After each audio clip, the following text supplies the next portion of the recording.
So, for anybody just joining us, which would be kind of miraculous, we have tonight in the studio, appropriately socially distanced or something like that. Myself, our usual fanboy master, and special guest Abby. Everybody say hi. Hello. Fanboy. Hey, oh yeah, I was busy, jumped into the chat immediately, so I have to yell out. Oh wait, what? Oh, he's actually chatting. Hooray! Our usual compatriot is saying hi, who I suppose, like, you know, in later recordings this will sound weird or something like that. But anyway, so Abby joining us this evening actually has played this game before, which is a first for anybody. Oh no, I'm outnumbered. It's delightful. And so we are picking up at the Mako reactor from the end of last chapter, after being introduced to that random third Cerberus character. Oh man, what a cut. And so now it's time for things to happen.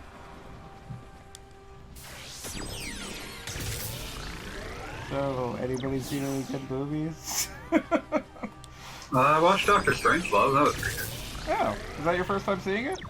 Yeah, I hadn't seen it somehow. Oh. Per the chat, Pooch, don't worry, no. At least one of the people watching this also doesn't know what's going on, so. You're in good company. So yes, this appears to be what is going to be like the prerequisite techno dungeon of the game, and I'm assuming it's been a while. Again, it's been like 5 years since I played this myself, but I've much more recently played Final Fantasy VII Remake, so I'm assuming this is going to deliberately recall the whole bombing mission nonsense. I can't imagine why you'd call back to this otherwise, unless they're going to do the other one with the big machine. Yeah. Yeah, well, I mean, like, the funny thing here is that I want to say this is probably harkening back to one of the most played dungeons just because it was part of the Final Fantasy VII demo. I forget, did that demo come with anything other than Tobal? Also, why are there no Tobal characters in this? I think Tekken got them in the divorce. Actually, you know what non-Final Fantasy cameo actually sold me on this game was the Xenogears at the end. Shush, you're spoiling it! I'm sorry. Don't worry, you accidentally spoiled it like 2 weeks ago, Goggle Bob. It's been a little spoiled, yeah. Good. I mean, I think I deliberately pointed out in the thing, it's like, this will absolutely not tie back to any other LPs. Yeah, yeah. But yeah, no, I have to agree that the fact that Xenogears winds up part of this, which I guess is actually appropriate that's being mentioned now, because this is one of those, the mecha dungeons that is pointing out that, you know, robots There's technology here somewhere. An argument could be made that every setting of the game is technically a mecha dungeon, but I don't know how deep into the lore you are at this point in the game. This is true. Yeah, no, at this point, like, it's just kind of playing with the fact that there are mechas and you've been dealing with all sorts of crazy biological monsters. But, yes, no... Yeah, at this point it's really only incorporated technology in as far as it's been able to reference a prior Final Fantasy game, so... Which, come to think of it, other than the Magitech that's being written right now, did they ever actually get around to having Warmech himself show up? I'm sure he's in this game, isn't he? They'd have just called it Ultima Weapon if it is. Oh, or Omega Weapon. Well, I'm getting wrecked first thing in this level. Yes, laugh at my pain. Listen, why else would we be here? This is true. Yeah. Oh, and Abby, so you are aware I have successfully cheated like a jerk on this whole thing, so I have like a crap load of whatever maximum items and what have you. I'll accept that. Yes, I mean, I think my basic policy on these Let's Plays is I'm never playing something I haven't played before, and maybe something new to experience it is to show up with like 9,000 magic stones and just call it a day. See how the game differs. Also, it's not really the combat balance that we've really been discussing thus far. Yes, it's been mostly Death Clock references. I mean, what is more Final Fantasy than an Adult Swim show from 2004? Yes, exactly. I think I was obsessed with both things at the time. I mean, it's like occasionally we notice what's happening on the screen. Oh, I didn't even realize our Dirge of Cerberus character is actually going to hang out with us for this dungeon. It always weirds me out how, like, you only ever really have a Final Fantasy character with you at a time. And they don't really help. They're just kind of there. Yeah, it's kind of an ongoing thing with Square's approach to crossover material. They kind of go in one of two directions. It's like either the original characters take primacy, and the former, like the crossover characters, are kind of guests, or they go all the way in the other direction, and it's just an almost incoherent mishmash. And how coherent would you say that our Starbucks heroes are here? I mean, I feel like their biggest problem, and like this is probably a lot because of how I've taken it since, because I've been playing it myself and thus only have paid attention, is that like their story has no emotional weight. I don't disagree with that. Like I'm gonna do a weird contrast here because like this is not a franchise with a story with immense emotional stakes, but it's something that you and I both know quite well. Kingdom Hearts, at the very least, from the very beginning, like it takes about an hour to get through the opening, and within that hour you get a direct idea of the priorities of the three primary original characters. And from there you can kind of like draw a line from why they're doing what they're doing. And I don't, like, a lot of this might be on me for not paying enough attention, but I don't fully understand what stake these two have in this ordeal. Now, in a weird way, particularly at this point in the story, I almost feel like that is deliberate, because their whole deal is that weird white-haired god, which, by the way, I am just realizing that Aaron Cross is probably some sort of weird mishmash of Square Enix being rearranged. They've pulled that before. You know Eric is, so... Yes. Yeah, well, that one was easy. Yeah, well, that was because it was just Square. Yes, but... that might actually be easier to pull out of the katakana that probably makes it up in the Japanese version. There you go. Yeah, no, I don't know if it's one of those weird,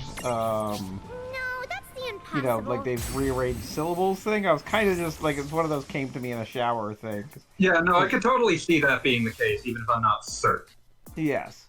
But, like, they get thrown into the world of Final Fantasy, and at the point that they're just kind of tossed in, it seems like it's almost, the deal is that it's almost like they are a player coming from their boring Starbucks jobs to a wild fantasy world where there are... Welcome to Vacation Planet. Basically, yes.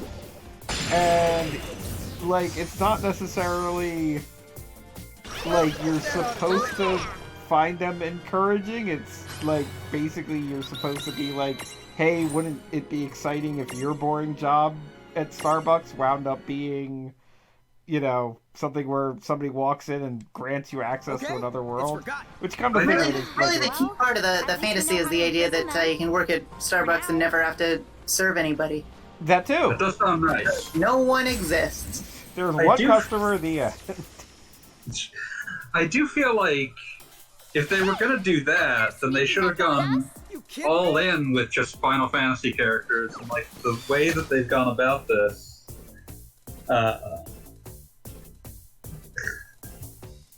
with the way that they've gone about this is like very stingy. And like, I think that the thing that is weirdest to me is that you don't really see Final Fantasy characters interacting with each other on a more than incidental basis.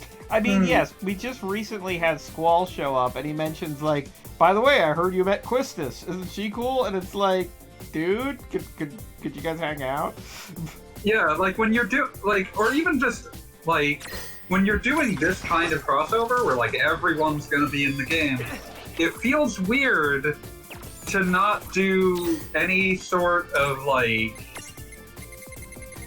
the characters from different games. Like we saw like Tifa and Rydia were briefly on screen together and had no meaningful interaction there. There's no attempt to bounce characters from different games against each other. They just kind of happen to be in the same world. Yeah, they literally stood next to each other.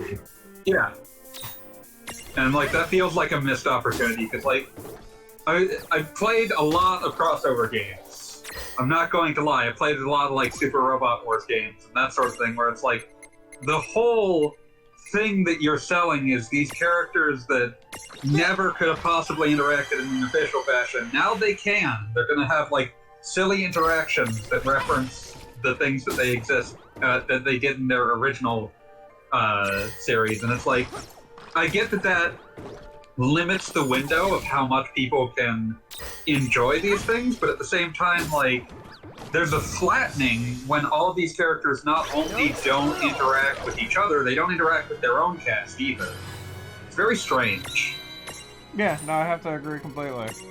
I don't want to go in too hard because, like, it's not a game I've properly played and I haven't paid enough attention to make it, but it's something that's been bothering me. I like the idea that you get off the stream and you're like, gosh, you know what really bothered me about this game? I was just thinking about it, like, last night when you were, like, or yesterday when you had, like, said, do you still want to do this since Beat's not going to be here? So it's like, oh, I should probably think about this game at least a little bit. Oh, yeah, that's your excuse. Like, you didn't spend all week thinking about it. Listen, I have much stupider things to spend all week thinking about. I was, like, in a dissociative state last night looking at a Lupin the Third Sega Saturn game no one's ever played. Whoa, what? I need to know everything about this. I found, like, a long play of it on YouTube, and I was like, this looks like garbage, this awful 1996 3D game, and it's enchanting to me. Fustian indeed. Oh man, just absolutely, like, I have an unbridled love of very, very, like, early 3D that just looks like it's being held together by prayer and duct tape. And how did, like, any of the Lupin characters actually look in this? Because Lupin himself is like a gigantic box man. It's kind of incredible. I'll put the link in here later. This is something that I feel like has to be seen. It's a very strange looking game. Because, like, it's a Saturn game, so there were, like, two ways it could go. It could have, like, these really gorgeous, like, sprite work that's, like, really true to the anime, or it could be this. You come to think of it, I still need to play that damn Magic Knight Rare. Wait, oh, that game's really neat, actually. It is, and I picked it up for a comparative steal back in the day, and I'm like, yes, a new Saturn game, because I use my Saturn The last Saturn so much. game. Oh man, one of my, like, actual dreams is a Saturn with an optical drive emulator and just going nuts on that library.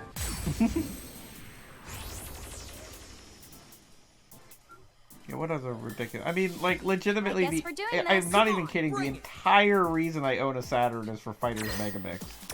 I mean, that game's awesome, Speaking of crossovers... Did you unlock the palm tree? Oh, I unlocked every goddamn thing, and unfortunately the Saturn is not great at saving data. It has, like, a watch battery to save on. Exactly. That break down, like, every year. And every time I turn it on, I just get sad. Yeah. It always throws me when I remember that Pepsi Man is in fighting Vipers on Saturn and not Fighters Megamix. Yes. Third Rare Saturn, I know. Working designs flashbacks, I understand them. I mean, the funny thing was, for me, for Fighters Megamix, that recently happened on Twitter, was that I don't think I've had this happen yet, because my blog is currently viewed by, like, 6 people, but the I did an article on Fighters Megamix and did a GIF of the Fighting Daytona car, and it was like some random like video game fact site was like, and on this day, Fighters Megamix had. And they just not linked to your blog. It's not even a link. They just reused the GIF, and I'm like, oh come on, guys. This didn't come from anywhere else. That's me playing. It would have looked better if it wasn't me playing. Yeah, exactly. Like, usually like, I could plan for a GIF, but I'm just like, fighting car. It's a good car. It is. There. I mean, it stands on two legs and everything. Name. Let us all remember its true name, the Hornet. Oh, yes, excuse me. I love how many, like, weird ports of Daytona there are, but also I'm forever disappointed that there has never been a home port of Daytona 2, which has the incredible subtitle Battle on the Edge. Is it at all exciting? It's got an even better soundtrack. There is a song, I think it's called Slingshot, and it includes like some of my favorite video game like lyrics ever, up to and including "You have no choice but to race. There is no escape." It actually has. It has two versions of the soundtrack accessible via the dip switches. You can have like a native English speaker that they got to sing it, or you can have the original Daytona guy singing all of them. Oh man, it's so good. Yeah, we got. And was just an arcade release? Arcade only, came out in like 2000, never released on any home platform at all. Huh. Sega has like a really weird amount of like ops games that came out in arcades and never anything else. Yeah, well, it reminds me of some of that late, like 99, 2000 Capcom stuff, like Cannon Spike, which I was recently. Oh, Cannon playing. Spike's so good, but that did come out on Dreamcast. It did, but I mean, it only came out on Dreamcast and was then never seen again for a game. Yeah, that it should be re-released. Exactly. There's Street Fighter characters. There's You could absolutely just sell that as like an emulated version of that on like PSN or Switch or XBLA or whatever they're calling that service at this stage, and people would buy that for like $10-15. Yeah, heck, you could just release it as like a expansion for Street Fighter V, and people would be all over it. Yeah, oh man, that game's super good. Project Justice, another one of those kinds of games where it's like came out on Dreamcast and then it's never seen again. Yeah. Plasma Sword, Nightmare of Bilstein. Plasma. Was that the one that Star Gladiator 2? Yeah. Huh? I do remember I was thinking about oh yeah, I was thinking about some of these other like some of these Sega games I saw in arcades in like the late aughts, early 10s are like I don't think I've ever seen any significant amount of documentation of it in English online, because it's just like no one cares about Sega Race TV, even though it's literally the last game Yu Suzuki made before leaving there. Or Sega Golden Gun, which is a seemingly a House of the Dead spinoff, but it's like you're shooting like Chinese hopping vampires.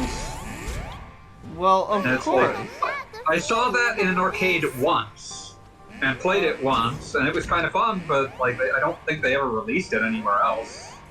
Hey, I said no fourth wall stuff. It's very strange. Really, kind of tragic that they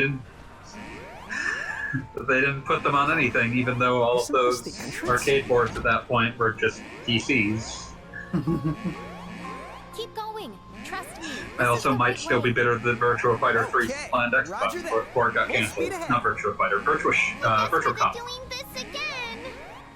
Oh. Yeah, well, what was it with the, what was the game that was only on the PlayStation 3 thing that had, that was a Dynamite Cop, right? Oh yeah, that's Dynamite Cop 1. Okay. Dynamite Decade. Gotcha. Because I'm losing track of which games I need to hop on the PlayStation Japanese store to buy before it goes away. Yeah. The Sega ages Dynamite Deca is the one that you're thinking of on the PS2 Classic section, which Okay. is always much more robust in Japan. Which allows you to play as...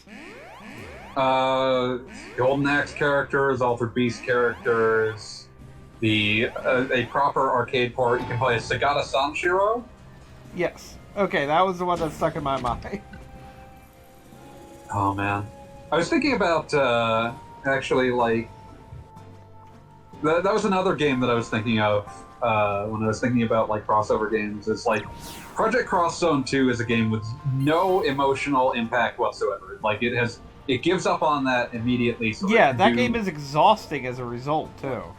Yeah, like you can't play more than like an hour of it at a time, but occasionally it'll give you like beautiful nonsense, like Sagata Sanshiro ranting at mid-aughts video game characters about the Saturn's being future-proof because it has a netlink modem. Looks like a Okay, so major fun things are problem. actually happening in the game now. Yeah, it's the Black Mages.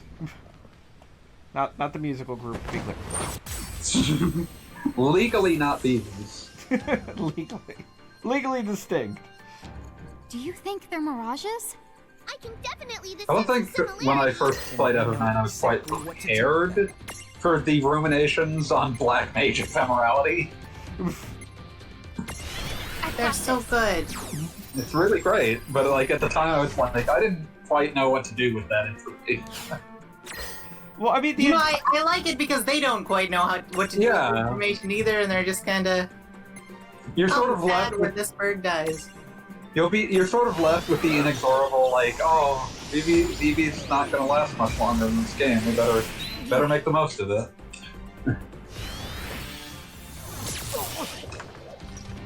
Precious friend, BB. I mean, he definitely winds up. I don't know. In a matter of speaking, I don't know if the beginning of Final Fantasy IX kind of goes out of its way to make some of the characters appear as like outright jerks, just so Vivi looks that much better compared to literally everybody. I'm trying to think. Like most of them are just more concerned with their own thing. Well, I mean, that's kind of what a jerk is to me. Yeah, that's fair. That's fair. I mean, they're They just basically like, you know, they're kidnapping or obsessed with protecting or whatever, and Vivi's just like, I kind of wanted to buy tickets wanted to to a see the play, show. but it was counter. I got ripped off by a rat man. Rat child. Yes, rat child. A prince of the rat people. Listen, Zenigata has to run around with his metal pants.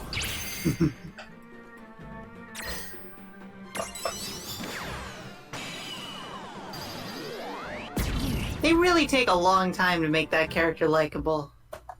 It was bold. I mean, that's kind of like an writing obsession Square sort of had at that period. It's like it was just as often as not they were trying to do that with the main character, which is always a really dicey proposition. Oh yeah. Yeah. Like, Yeah, Zidane, if anything, only gets less likable. He starts off great. So it can it starts off very charming. Like I would say that Zidane's worst bit is the bit that's supposed to be his worst bit, with like the "You're Not Alone" sequence, but that Yeah, sequence yeah. never That is all. doesn't really feel earned, so it You just feels just off. noticed? Yeah, which, by the way, Abby, I was fascinated by whatever hack of Final Fantasy IX you're playing, where So your friends apparently there, they make the are "You're all Not of them Alone" able to talk sequence just like like you super do? difficult. It was not well thought out. It was not well thought out. It's a bunch of me. That Hey, I'm going to have to go look at this, aren't I? They are. Yeah, which one are you specifically playing? You got Well, I'm playing Alternate Fantasy, which is like an offshoot of the Moguri mod. The Moguri mod like restores, well, not restores it. It uses those deep learning like AI things to upres all the backgrounds because like Square just deleted all of the raw files, so they weren't able to make HD backgrounds. me impressed. Oops. Right. And so Oh, they yeah. just fed like all this concept art into this computer, Me and my friends and the computer sort of upscaled, and more or less all of them look great. And then this other person did a rebalance mod that, as a side thing, also added Beatrix as a playable character. That's fun. And from what I saw, you have it the actually... option of just installing it with just her and not taking all their rebalance stuff, which is how I would recommend. And from what I saw that person... Oh, sorry. No, I was just going to say, from what I saw of your playing, that apparently, like, they actually integrated Beatrix as more of a character, like, with plot, in a manner of speaking. Yeah, like she will just do stuff in the same scenes that would have otherwise happened, but it's not bad. The same person who made the alternate fantasy rebalance and added Beatrix and everything now more recently just did the Final Fantasy IX randomizer hack. Which I know a bunch of people have been streaming and stuff, and they've sort of disowned alternate fantasy because they realized it's garbage. That seems like a difficult game to randomize, because it's a very sort of rigidly structured one, so I'm curious what that looks like. I'm absolutely not sure. Yeah, I'd be curious to see.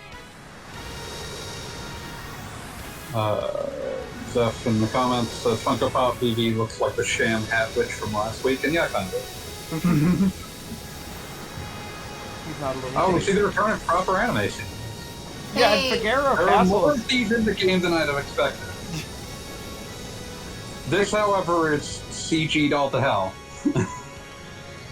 It kind of raises the question of why you went into the anime scene for this. Exclusively to the reaction from the Wonder Twins.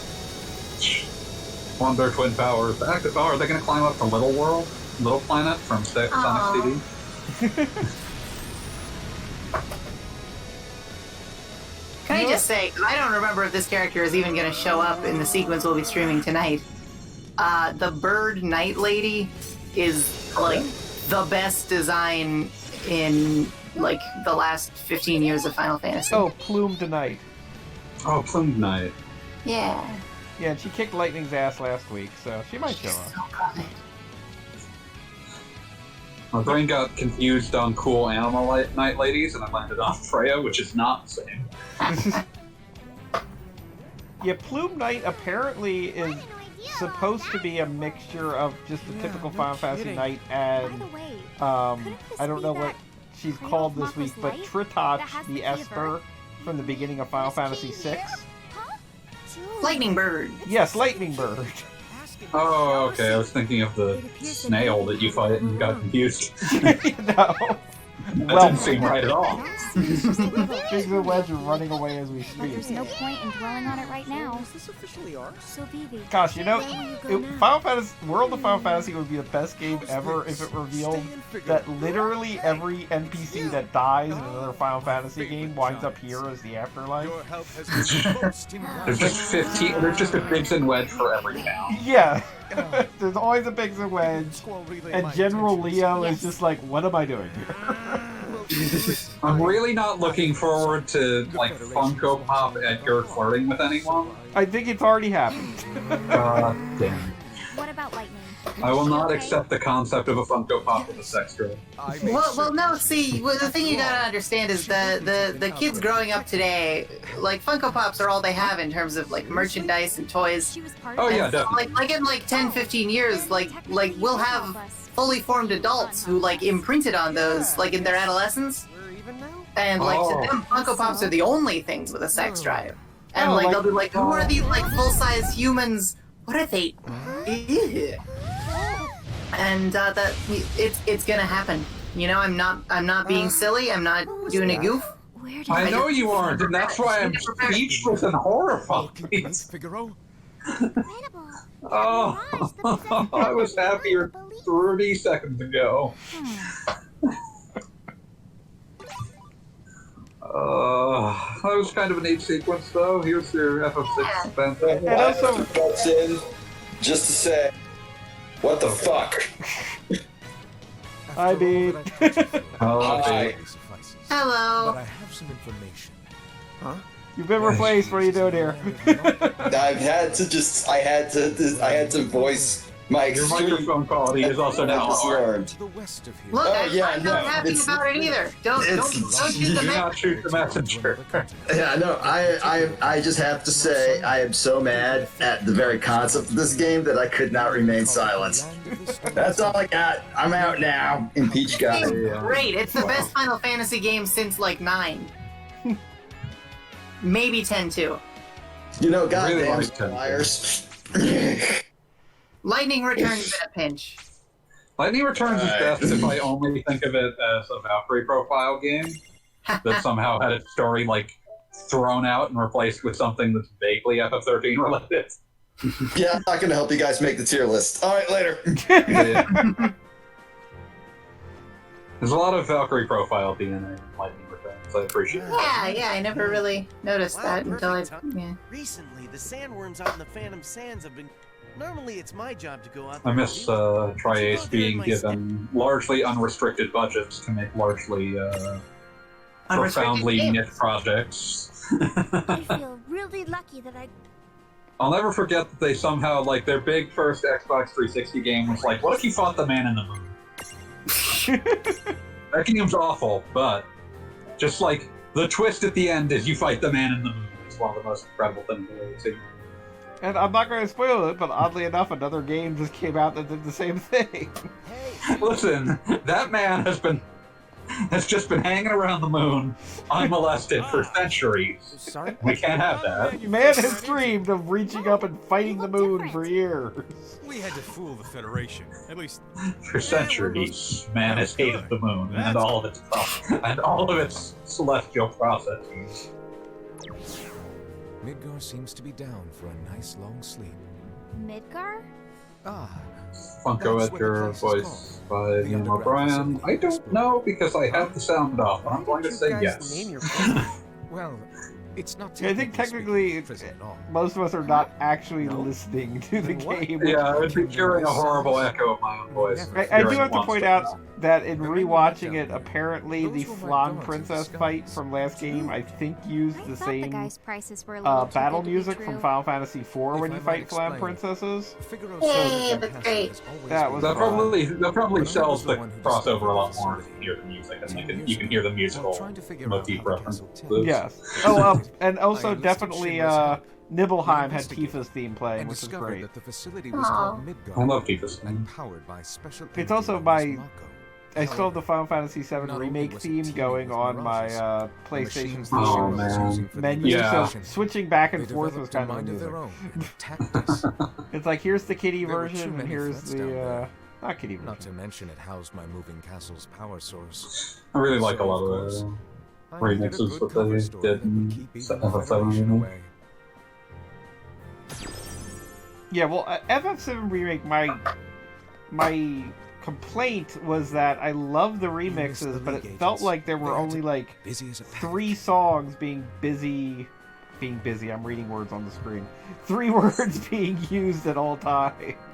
Where it was like Tifa's theme, Aerith's theme, the battle theme, and I guess the fight theme. And I feel like those got remixed a million times. Hmm. I'm trying to remember the sort of like wall market theme remix kept getting stuck in my head for quite a while. Oh yeah, that was. Bun, bun. Okay, so am I supposed to go into the desert and further, or is this just going backwards?